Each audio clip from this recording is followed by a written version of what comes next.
Bienvenidos a este nuevo video de matemáticas.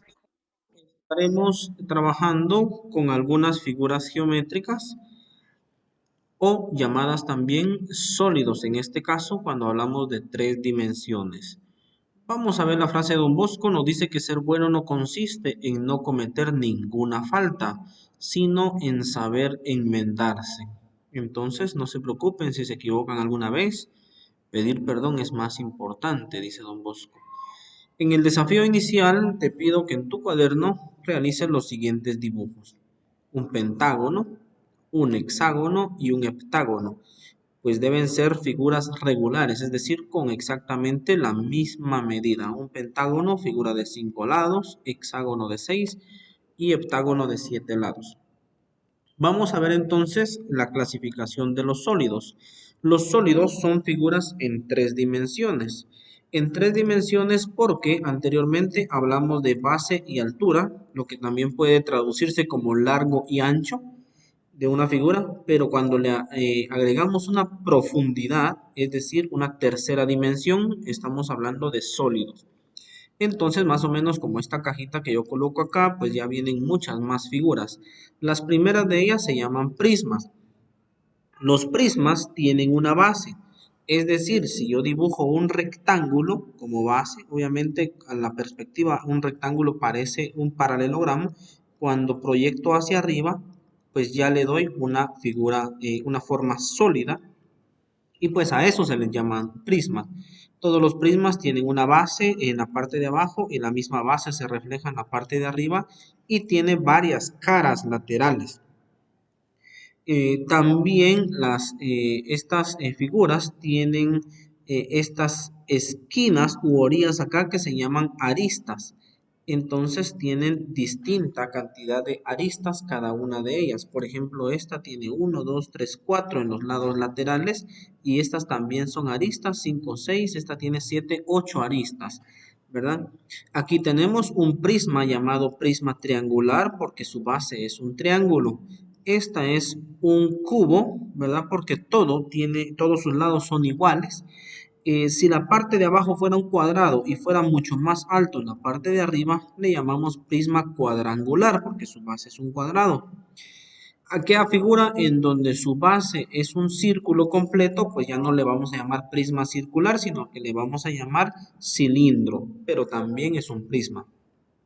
Luego tenemos otros prismas que tienen muchos lados, por ejemplo este de 5, de 6, puede haber de 7, de 8, de 10, y todos estos prismas van a llevar el nombre según la cantidad de lados que tenga su base. En este caso pentagonal porque tiene 5 lados, prisma hexagonal porque tiene 6 lados, y si fuera 7 fuera heptagonal, octagonal, etcétera.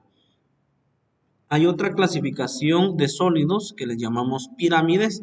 Las pirámides son aquellas que también tienen una base común de las figuras que ya conocemos: un triángulo, un cuadrado, un rectángulo, un círculo, pero en la parte de arriba termina con un pico. Entonces, un pico llamado vértice. Entonces también tiene sus caras laterales y tiene aristas, que son estas líneas rojas que yo marqué. Este, por ejemplo, es un prisma triangular porque su base es un triángulo. Tenemos es pirámide cuadrangular porque su base es un cuadrado. Y esta no le vamos a llamar pirámide circular, sino que le llamamos cono, ¿verdad? Un cono es aquella que tiene como base un círculo. Em, por otro lado, tenemos otras pirámides según la cantidad de lados que tengan, ¿verdad? Pirámide pentagonal y pirámide hexagonal. Hay una figura que no aparece aquí, pero es el de la esfera, que es más o menos como una pelota, ¿no? En donde pues obviamente todos sus lados son circulares. Entonces lo que deben hacer ustedes aquí es identificar cada una de las figuras según como se les ha nombrado en este momento. Voy a mostrarles una aplicación interesante en donde vamos a ver cómo es que se construyen estas figuras. Aquí tenemos entonces distintas bases. Aquí tengo un cuadrado, un rectángulo, un círculo y un hexágono. También por allá tengo un triángulo. Entonces, para poder calcular, por ejemplo, el volumen, aquí hablamos de volumen a la hora de calcular la cantidad de espacio que ocupa un sólido, lo primero que debemos saber es calcular el área de cada una de estas figuras. Por ejemplo, el área de un cuadrado, nada más se multiplica el lado multiplicado por lado, es decir, lado al cuadrado. ¿Verdad? Y pues ahí ya tenemos la cantidad de área que ocupa. Pero si nosotros queremos saber ya un volumen de un sólido, lo único que le vamos a agregar a esa fórmula del lado por lado sería la altura, ¿verdad? Yo aquí le acabo de agregar una altura h, si quieren verlo así. Entonces vamos a multiplicar estos valores por h. Entonces, y si las tres medidas fueran iguales, tendríamos que multiplicar lado por lado, ya que las tres son iguales, o que es decir, lado al cubo. Lo mismo sucede con el rectángulo. Para poder calcular el volumen, aquí ya es una V, aquí pues obviamente ya es una V también. Para calcular el volumen de un rectángulo, recurrimos a la fórmula de la base por altura, que es, eh, perdón, base por altura, que era la del rectángulo normal, y aquí vamos a agregarle una profundidad. Bueno, eso sería si fuera profundidad, ¿no? Pero en este caso le estamos agregando una altura hacia arriba que se traduce como una altura h, ¿verdad? Entonces, aquí la fórmula sería base por altura y por una nueva altura en una tercera dimensión que sería h. Entonces tenemos tres medidas diferentes. Esta puede ser mi base, esta puede ser la altura, que en este caso se traduce como profundidad, y esta es una altura h. Miren, entonces, y esas tres medidas basta con tenerlas y se multiplican nada más. Muy bien, lo mismo sucede con el cilindro, ¿verdad? Tenemos una base circular y lo único que hacemos es proyectamos hacia arriba. Entonces, para poder calcular su volumen, lo único que debemos recordar cuál es la fórmula del área de un círculo. En este caso es pi por radio al cuadrado y aquí multiplicamos por una medida h, que es la nueva altura que me estoy inventando. O inventando puede ser o puede cambiar. Puede ser mucho más alta, más bajita, etcétera, ¿verdad? Entonces, según esa medida, pues obviamente va a cambiar su resultado final. Aquí tenemos también estas figuras. En este caso tenemos un hexágono. Su fórmula es bien sencilla, ¿verdad? Quizás no apareció en el folleto, pero aquí lo que nosotros hacemos es que este hexágono se divide en varios triángulos. Aquí tengo un triángulo, aquí tengo otro, aquí tengo otro, tengo otro. Y si tengo 6 triángulos, entonces aquí su fórmula del área sería base por altura dividido 2, ¿verdad? B por H dividido 2, que es la del triángulo. Si tenemos 6 triángulos, obviamente lo vamos a multiplicar por 6 triángulos. Si es un heptágono, por 7. Y obviamente aquí vamos a agregar una altura nueva para calcular el volumen, si es que el volumen o la figura va hacia arriba. A ver si el programa me deja aquí. Creo que no me va a dejar. Voy a quitar estas líneas que yo he agregado para que me deje trabajar. Entonces, dicho eso, entonces vamos a agregar una altura nueva. En este caso va para acá. Y según esas medidas que yo agregue, pues obviamente hay una altura h. Por último, vamos a hablar del triángulo. Para calcular entonces el volumen de una pirámide, un prisma triangular, utilizamos la fórmula del área, que es base por altura dividido 2. Y aquí, como es un volumen el que vamos a calcular, le agregamos una altura h. En este caso la voy a proyectar hacia arriba, ¿verdad? La cantidad de metros o centímetros que yo quiera. Pues así es como nacen estos sólidos, ¿verdad? Es para que ustedes se den la idea de que no cuesta el calcular sus medidas. Rápidamente voy a hablar de los prismas, ¿verdad? Vamos a hablarles de los prismas. Pero antes voy a borrar esto que está aquí. Vamos a ver si no se me borra partes importantes. Vamos a quitar todo esto. Bueno, estamos quitando lo que ya no nos va a servir. Vamos a ver, aquí estas situaciones no nos van a servir ahora. Esto es lo bonito de estos programas digitales, que uno puede agregar y quitar cosas cuando deseen, ¿verdad? Entonces lo que yo quiero que vean es cómo se forman las pirámides también. Y obviamente sus fórmulas. Sus fórmulas son similares a las anteriores. Lo que va a suceder es que va a haber un pequeño cambio. Y ese pequeño cambio es el que yo les quiero explicar en este video, ¿verdad? Por lo menos para que se lleven las ideas. Muy bien, si yo tengo una base cuadrada y quiero hacer una pirámide, pues entonces solo busco una parte central aquí.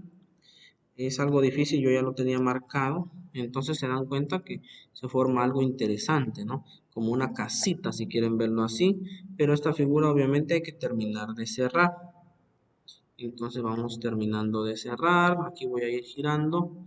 Y aquí pues obviamente vamos a tener nuestra pirámide, ¿verdad? Parece magia, pero no es magia, solo esto es algo de tecnología. Entonces, bueno, vamos a hacer lo mismo con las demás figuras. Voy a hacer lo mismo con este que está aquí, que este es un rectángulo en su base. Y obviamente vamos a ver si está quedando. Bueno, sí está quedando, solo que nos está quedando transparente. Ah, bueno, es que yo hice el trazo por otro lado donde no debía. Ahí estamos. Entonces ya ahora ya cambia el asunto. Ahí estamos. Tenemos nuestra pirámide rectangular, pirámide cuadrangular. El cono lo voy a dejar al final porque les voy a explicar un fenómeno ahí. Vamos a tener entonces la pirámide hexagonal. Aquí para ustedes la pirámide hexagonal de 6 lados. Aquí está. Vamos a seguir colocando puntos. Muy bonito. Y por acá. Muy bien, ahí he completado todos los puntos y se dan cuenta que mágicamente tengo la pirámide hexagonal y resulta que la pirámide triangular pues también es sencillo de hacer, solo se unen en otros nombres a esta pirámide triangular le llaman eh, paralelepípedo, algo así la cosa, pero es un nombre bien raro. El cono, resulta que aquí no lo voy a poder formar exactamente, pero el concepto del cono resulta que también es un polígono como la pirámide hexagonal que tengo aquí, solo que se supone que para que esté así de liso como lo ven, tiene infinitos lados o tiene infinitas caras, si quieren verlo así, ¿verdad? Tiene infinitas caras. Bueno, aquí hice una línea rara. Entonces, bueno, voy a tratar solo de dejarlo por ahí, solo para dar la idea. Entonces, para que se vea así de bonito como cono, resulta que el cono tiene infinitos lados. Aquí creo que me equivoqué a la hora de colocar, pero bueno. Entonces, el cono tiene infinitos lados y obviamente va a ser difícil tallarlo aquí en un dibujo. Solo para darles la idea entonces del volumen de esta figura o de estas figuras, hay un concepto bien básico. Resulta que aquí hace ratos les hice la figura de una como cajita, ¿no? O un prisma cuadrangular o un cubo. Resulta que el volumen de esta pirámide es la tercera parte de lo que antes era un prisma rectangular. Entonces, al volumen total, que es L al cubo, lo dividimos entre 3. Y ahí ya tendríamos el volumen de esta pirámide. Lo mismo acá, el volumen de o de esta pirámide es base B por A por H dividido 3, ¿verdad? Igual que aquí, pi por radio al cuadrado es el volumen de lo que era un cilindro, pero ahora como es un cono, solo lo dividimos entre 3, ¿verdad? Es la tercera parte. Y aquí lo mismo, lo que era el volumen de acá se divide entre 3 porque ahora ya es un cono, solo es la tercera parte. Significa que en un cilindro, por ejemplo, caben 3 conos de estos. En un cubo caben tres pirámides de estas. Ese es el concepto que les quiero dar. Solo es la tercera parte acá. Y por último, aquí tenemos una pirámide triangular. En lo que antes era un prisma triangular, pues de estos van a caber tres dentro de ella. Y aquí pues obviamente tendríamos que dividir toda mi respuesta entre tres. Obviamente la fórmula puede cambiar un poquito y podría haber otra estructura más resumida, pero esta idea es la que quiero que se lleve, que todas las pirámides solo son la tercera parte de sus prismas o de lo que eran sus prismas antes. Muy bien, yo hasta aquí voy a dejar el video. Obviamente en su actividad no van a tener que hacer nada de esto, únicamente les toca aprenderse los nombres. Así que les deseo mucha suerte y eh, éxitos.